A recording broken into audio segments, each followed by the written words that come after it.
My name is Lillian, I'm 29 years old and in the final month of my first pregnancy.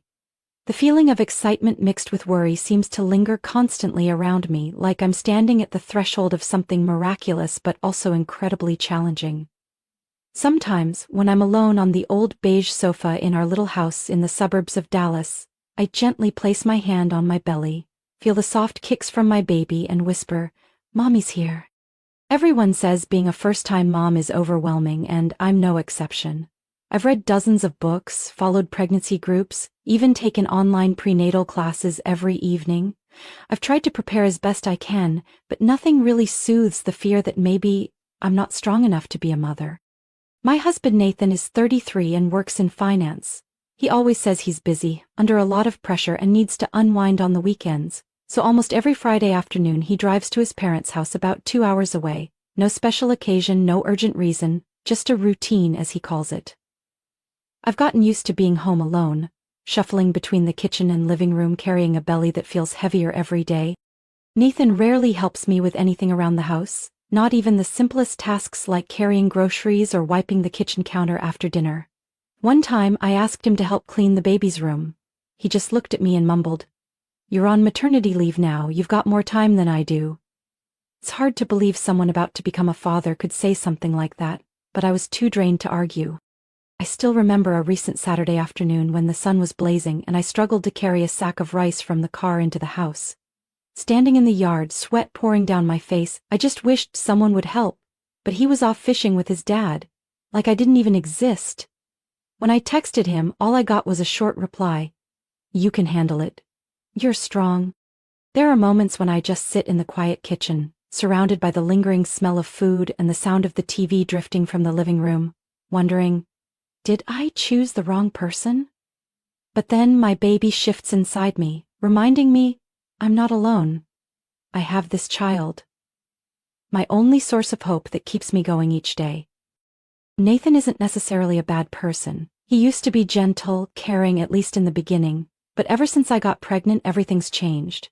He's become distant, irritable, and overly critical. The time I forgot to buy his favorite coffee, he looked at me and said coldly, "So what, you stay home all day just to eat and sleep?" Those words cut deep like a blade to the heart, leaving me breathless. But I didn't respond because I knew he'd blame it on pregnancy hormones. So I swallowed my anger, forced a smile, and turned away, telling myself, just a little longer. When the baby comes, things will change. I want to believe that. I truly want to believe that when he holds our child for the first time, something in him will shift, that he'll see the miracle we made together and learn to love more fully. But deep down, I know, maybe I'm clinging to a false hope. There are only 3 weeks left until my due date. While I'm preparing everything, newborn clothes, hospital bag packed and ready by the door, Nathan keeps talking about going to his parents this weekend, maybe staying a night or two. I've been quiet for too long, and this time, I'm not sure I can keep enduring it like before.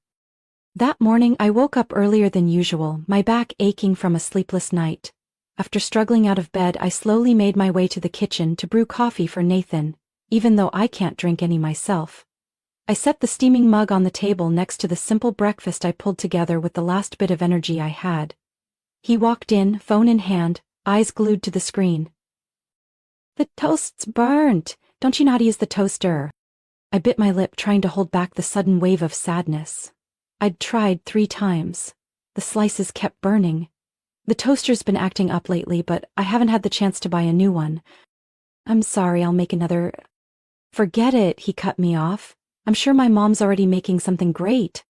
That wasn't just criticism, it was a comparison I'd grown all too familiar with. Anytime I cooked something he didn't like, he'd mention his mom, Claire, as if she were this flawless standard no one else could ever match. "Her apple pie's always soft and sweet, yours is like rubber. Her soup smells like comfort, yours just..." I've heard these comments so many times they've become a rhythm in our marriage. But today, with my belly heavy, feet swollen, and another sleepless night from false contractions, I didn't have the patience to just nod and smile. I took a deep breath and quietly cleared the dishes, but Nathan kept going. "By the way, Mom's invited us for dinner tonight. Don't forget a gift. She still complains about that awful scarf you gave her last time." "I'm staying home to rest, the due date's close." "Oh, come on, not that excuse again. Pregnant women aren't fragile. My mom worked right up until the day she gave birth. Unlike you, just sitting around writing some nonsense blog all day. I didn't argue. I knew the more I said, the worse it would get. But inside, I was boiling. That blog I update daily is the one thing that still makes me feel like I matter. I share sunset photos from our tiny window, meals I cook, and the emotions I go through each day of pregnancy. Things my husband couldn't care less about. That afternoon, I forced myself to walk to the grocery store 2 blocks away to get a few things for dinner. Carrying heavy bags, belly dragging me down. I hoped Nathan would be home to help. But when I opened the door, he was lying on the couch, eyes on the TV, not even glancing my way. "What took you so long? I'm starving." I set the bags down, heart heavy. "You could make something simple yourself." "What did you just say?" His tone sharpened. "Don't be disrespectful. I work to keep this house running and you have the nerve to say that?" I froze. I wanted to scream that pregnancy isn't just sitting around, that every night I'm up with leg cramps, shortness of breath, and constant kicks. But I said nothing. I just turned to the kitchen, quietly reheated chicken soup, sliced some bread, and laid it out. He took a few bites, then pushed the bowl aside. "Soup's cold. Next time, do it right." After dinner, I washed the dishes in silence, the sound of music from the living room hanging in the air like a reminder. The whole house suddenly felt cold, like I was living in it alone. I leaned my forehead against the cabinet door, eyes closed, holding back tears. I used to think being pregnant meant being loved and cherished. But it feels like I'm living the opposite. To Nathan, I'm nothing more than live-in help.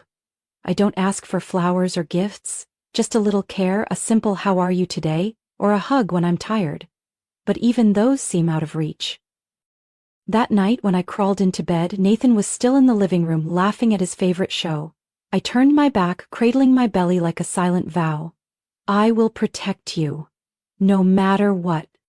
One weekend morning, after finishing up the baby's room and gasping for air from the effort, Nathan called out from the living room, surprisingly cheerful. "Lillian, pack your stuff. We're going to Colorado Springs with my parents next week. A little family trip before the baby comes." I froze. Next week? "Nathan, my due date's not here yet, but the doctor said I could go into labor any time." He waved it off like I was being dramatic. "You're always so negative. A few days in the mountains will be good for you and the baby. Mom says the fresh air will help." A chill ran down my spine. Less than 2 weeks to my due date. I had everything ready. Hospital bag, paperwork, doctor's schedules. And now he wants me to go on a trip? I don't think that's a good idea. I really don't want to take the risk. Nathan cut me off, more irritated. "I already told my parents. They're excited. You just need to rest in the cabin. I'll handle everything else." I stayed quiet, not because I agreed, but because I knew any objection would turn into another pointless argument. Since getting pregnant, I'd had to give up so much, and now I had to decide if I'd keep compromising. That day, I called my doctor to ask about the risk of early labor. She gently advised me to avoid long-distance travel and be prepared in case anything starts. Her words echoed in my mind, but Nathan didn't care to listen. In the end, I reluctantly folded clothes, packed my suitcase, and got ready for the trip. I wasn't comfortable with it, but I kept calm, hoping everything would be okay. On the morning of departure, the sky was gray and the wind chilly. As I stepped into the car and sat in the front seat, a strange sensation rippled through my lower belly. I looked down. A warm wetness spreading quickly across my dress. My water had broken. "Nathan, I think my water just broke. We need to get to the hospital now." He turned, frowning, like I'd just ruined his picnic. "What? Are you serious, right now?" "This isn't a joke. I need to go to the hospital. The baby's coming." Instead of doing what I needed, Nathan got out of the car, scowling at the now wet seat. "Seriously? You soaked the leather seat? You couldn't have waited?" I stared at him, stunned. "Nathan, I need emergency help, please." He exhaled sharply, then, without hesitation, opened my door. "Get out. I can't let this car smell like that. Call a cab or something." I froze. What are you saying? I can't go by myself." "I don't have time. My parents are waiting. I'm not missing this trip just because you're freaking out." And then, right in front of my shocked eyes, Nathan pulled my suitcase from the trunk, set it down by the curb and drove off, leaving me standing alone on the sidewalk as the first contractions started to tighten in my abdomen. I mustered all my strength to call for an ambulance, my hand shaking so much I nearly dropped the phone. Just then a car pulled up beside me. "Lillian?" A familiar voice called out from the rolled-down window. It was Chloe, the neighbor who lived a few houses down. She stepped out, her eyes scanning me with concern. "Your water broke. Get in the car, quick. I'll take you to the hospital." Without waiting for my reply, Chloe helped me into the car, gently fastened my seatbelt, then hit the gas. All the way to the hospital she held my hand, reassuring me while asking about my condition. I was in pain and deeply embarrassed, but overwhelmingly grateful. "Why is it me, not your husband?" she asked softly. I didn't answer, I just looked down as tears rolled down my cheeks. Once we arrived, everything happened fast. I was rushed into the ER, my heart pounding, my mind spinning with one haunting question. The man I once called my husband, does he even deserve a place in our child's life? I didn't know. But what I did know was that the moment Nathan drove away was also the moment I let go of the last illusion I had left. I woke up under the pale white light of the hospital room. The smell of antiseptic and the beeping of the monitors reminded me I was okay, or at least still alive after the nightmare. It took a few seconds for everything to come back to me. My water breaking, Nathan abandoning me on the side of the road, and Chloe, the one who brought me to safety. When I opened my eyes, Chloe was sitting next to my bed, holding a now cold paper cup of coffee. She looked up and smiled gently, like she'd been waiting for me forever. "You're awake, thank God," Chloe said, her voice trembling. I nodded as best I could, my throat dry. "My baby, how is she?" "A girl, healthy and beautiful like an angel," Chloe answered, then gently took my hand. "The doctor said everything went smoothly, both mom and baby are stable." I let out a breath of relief.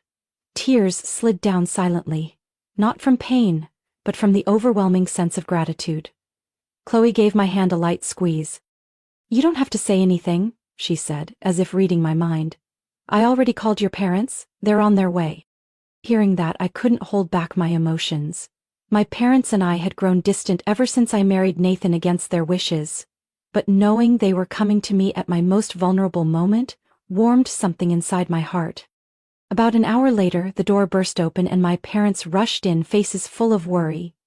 My mom ran to hug me, crying uncontrollably.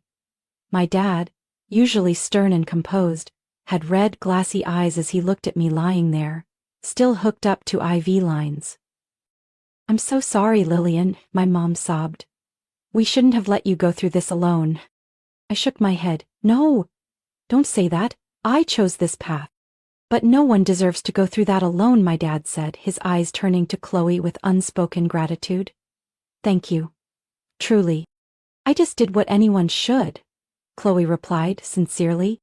While my mom stayed to take care of me, my dad stepped outside to talk to the doctors. Chloe was about to leave too, but before she stepped out, she turned and said quietly, "There's something you should know. Yesterday, after I got you to the hospital, Nathan called me. A lot. But I didn't pick up." I froze. "Did he say anything?" "Just left a message. One line. Is Lillian okay?" I let out a bitter laugh that caught in my throat. "He left me on the side of the road, and that's all he asked?" Chloe looked at me, her expression serious. "You don't have to decide anything right now, but if you ever want to take action, I'll testify. I saw everything." Her words echoed in my mind like a lifeline thrown into a stormy sea.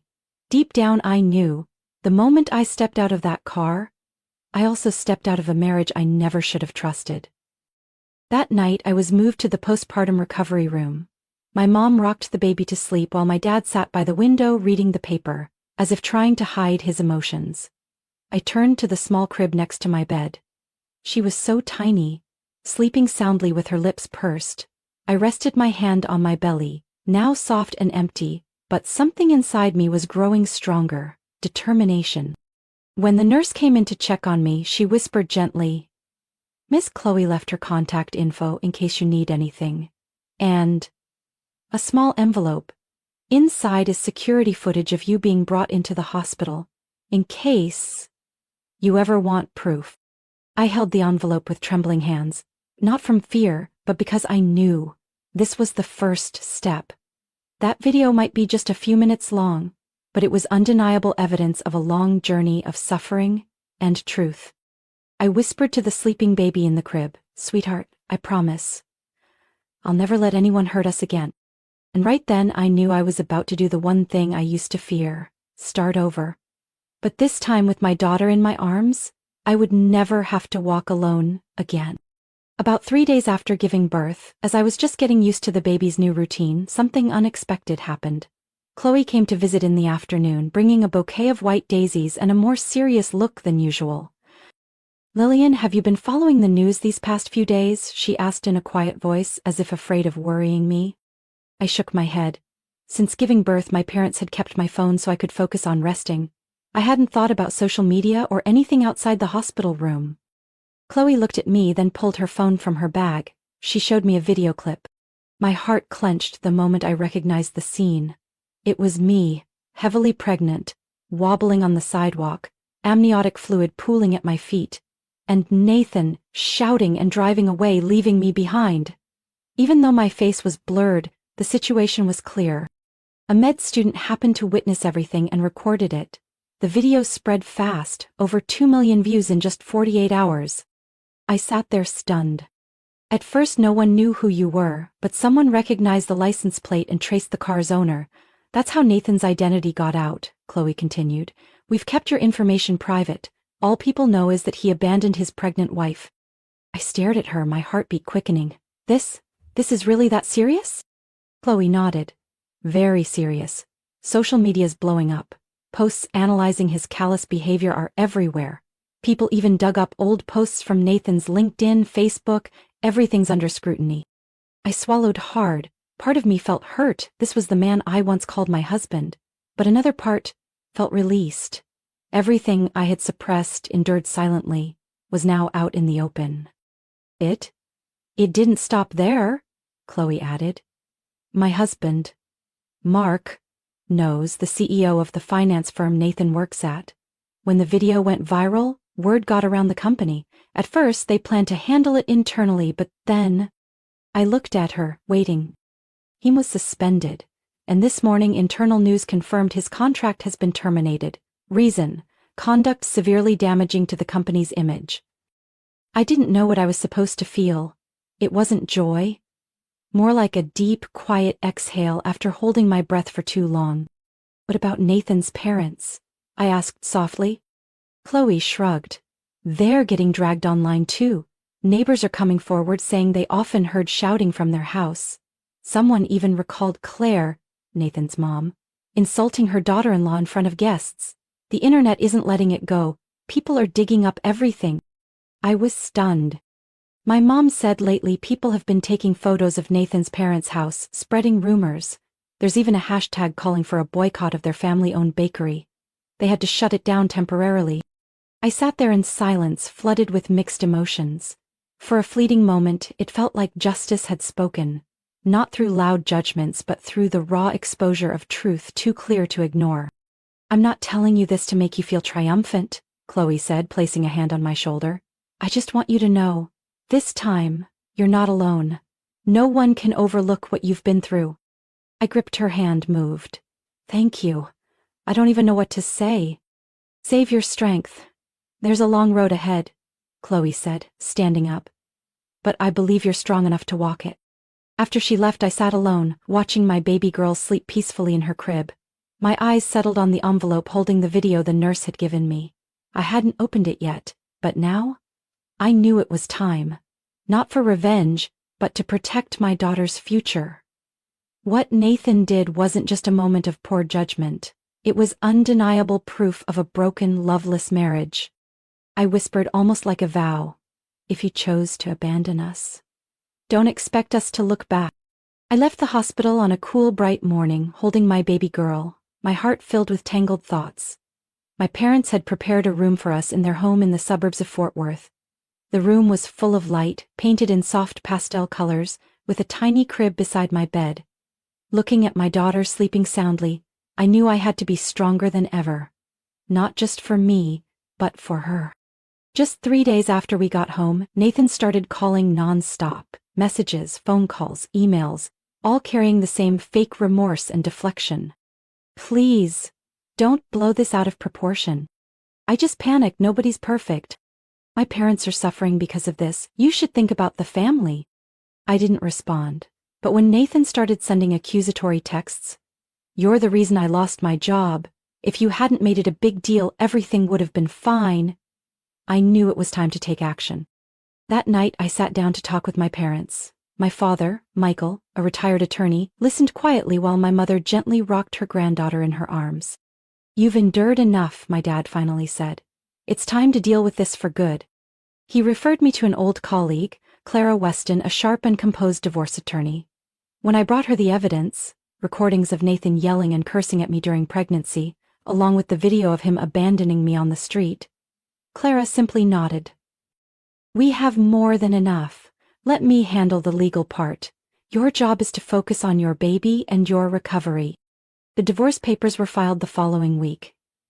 I requested full custody and a reasonable child support amount based on Nathan's income before he lost his job. A few days later, Nathan called. This time his tone wasn't apologetic, it was angry. "You can't divorce me over one little mistake. You're ruining my life. What do you want? Money?" I stayed calm, hit the record button, and let Clara handle the call afterward. "He's refusing to sign," Clara told me the next day. "But that's all right, we'll petition the court for a summons if necessary." Just as expected, once Clara submitted the full case file and notified him of the legal proceedings, Nathan's attitude began to shift. He sent a long email, part apology, part denial of responsibility. "I want nothing to do with that child. If you're raising her, it's on you. I can't afford support." I stayed silent and forwarded the email to Clara. She gave a cool smile. "Even better. That kind of blatant refusal will strengthen our case." At the first mediation session, Nathan showed up disheveled, nothing like the polished man he used to be in the finance world. He didn't have a lawyer, just a few messy handwritten notes. "She's trying to ruin my name. She's not fit to be a mother," he said sharply. Clara didn't flinch.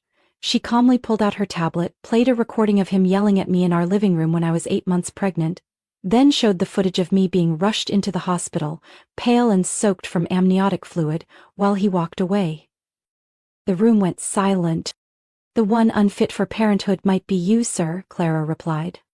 A few days later, Nathan reluctantly agreed to sign the divorce papers. But he still refused to provide financial support. "He claims he has no income, can't pay a dime," Clara explained. "But don't worry, we're working with legal counsel to request compensation from the marital assets accumulated before the divorce." Then something unexpected happened. Nathan's former company, worried about their reputation, voluntarily submitted his financial information, including a pending bonus he had tried to hide. Clara quickly filed a motion to freeze a portion of those funds to secure child support. I didn't wish for Nathan to live in misery, but I couldn't let my child go without basic needs because the man once called father wanted to disappear from his responsibilities. The night the court approved our support request, I stepped out onto the porch with my baby in my arms, breathing in the first breeze of early summer. I looked down at the sleeping child nestled against me and whispered, "From now on, everything will be different, I promise." After the divorce became official, I thought life would go back to normal. But I was wrong. The consequences of Nathan's actions didn't stop. They snowballed, growing bigger and pulling him and his family into a downward spiral. News of Nathan's firing spread quickly through the community he once thrived in. His name became a shameful footnote, tied to the viral phrase, "the husband who abandoned his pregnant wife," shared across platforms. Even though my face never appeared in the clip, anyone close knew the story. And instead of blaming me, all the outrage turned to him. The man who used to wear tailored suits and sip wine at fancy parties, now the center of public scorn. I didn't follow all the chatter, but Chloe kept me updated. "You know, his house got a foreclosure warning," she said during a visit one crisp fall morning. "Looks like he can't make the payments anymore." I didn't say anything. I didn't feel satisfaction, only emptiness. After all, I once loved that man. "His mother had to close the bakery too," Chloe added, gently placing a hand on my shoulder as a quiet warning. People stopped coming. They whisper behind her back. A few articles dug up things she said about you, how she insulted her former daughter-in-law and taught her son to act tough. Now? It's all backfiring.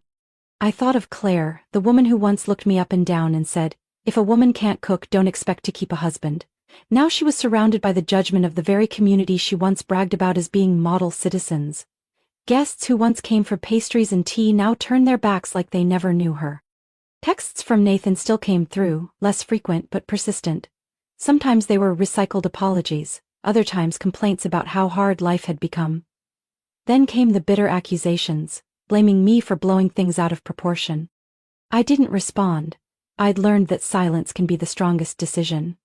Any reply would just open a door to a relationship that had long since rotted. One day I received an unmarked package. Inside was a handwritten letter in shaky script.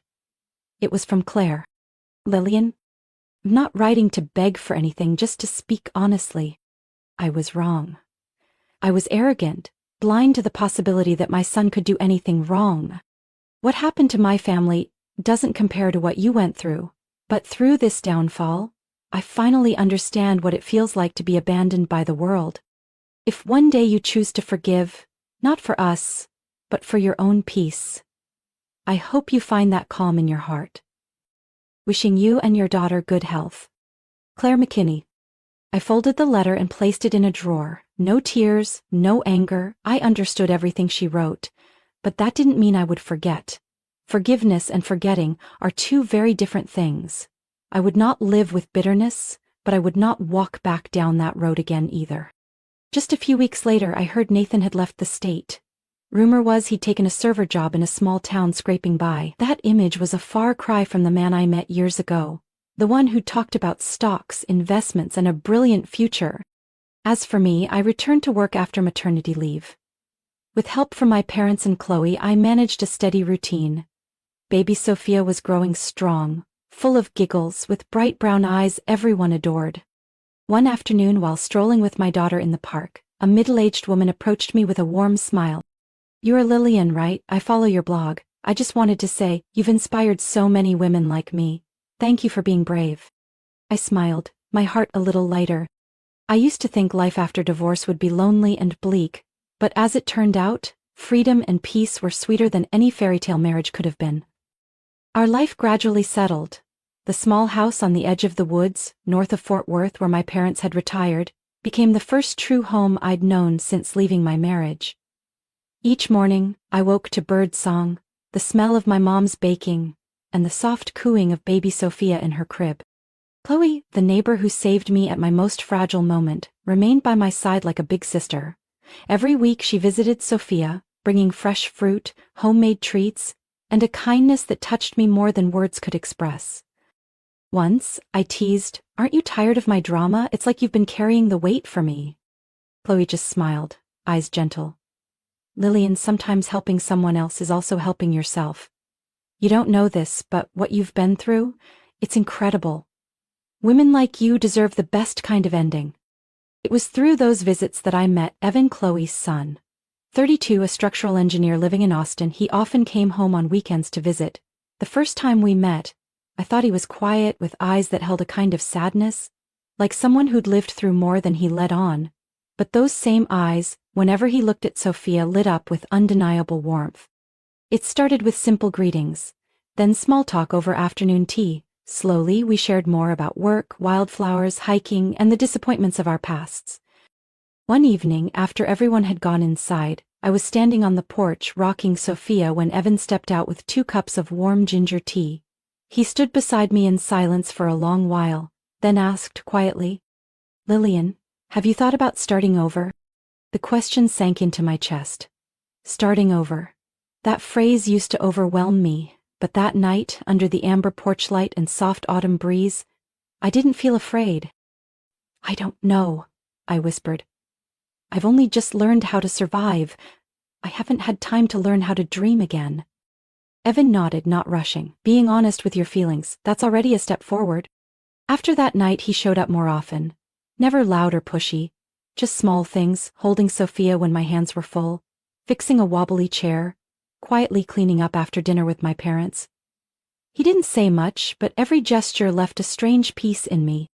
One day, I saw Sophia laughing out loud as Evan lifted her into the air. She had never laughed like that before. My heart clenched, not in pain but with something soft, like hope. Chloe was the first to notice. One afternoon as we made tea, she tilted her head playfully. "Tell me the truth. You and Evan, is there something there?" I laughed, cheeks flushed. "Can you read minds now?" "No need," she winked. "It's written all over your face. But I'm not rushing you. I just want you to know. You don't have to go backward to keep living. You can move forward." Winter came earlier than usual. Snow blanketed the rooftops, and Sophia had learned to roll over and was now trying to crawl. One night while we were all gathered around the fireplace, Evan took me to the back porch. He held out a small wooden bracelet carved with my name and Sophia's. "I don't know where I'll fit in your journey," Evan said, looking straight into my eyes, "but if you'll let me, I'd like to be part of it." I looked at him for a long time, then gently placed my hand over his. The cold breeze slipped beneath my coat, but inside I felt warm in a way I hadn't in a long time. I don't know what the future holds, but this time I know I'm not alone. And happiness, even when it arrives late, is always worth the wait. My story isn't just about surviving a painful marriage, it's proof that women can rise from heartbreak, stronger and more deserving than ever.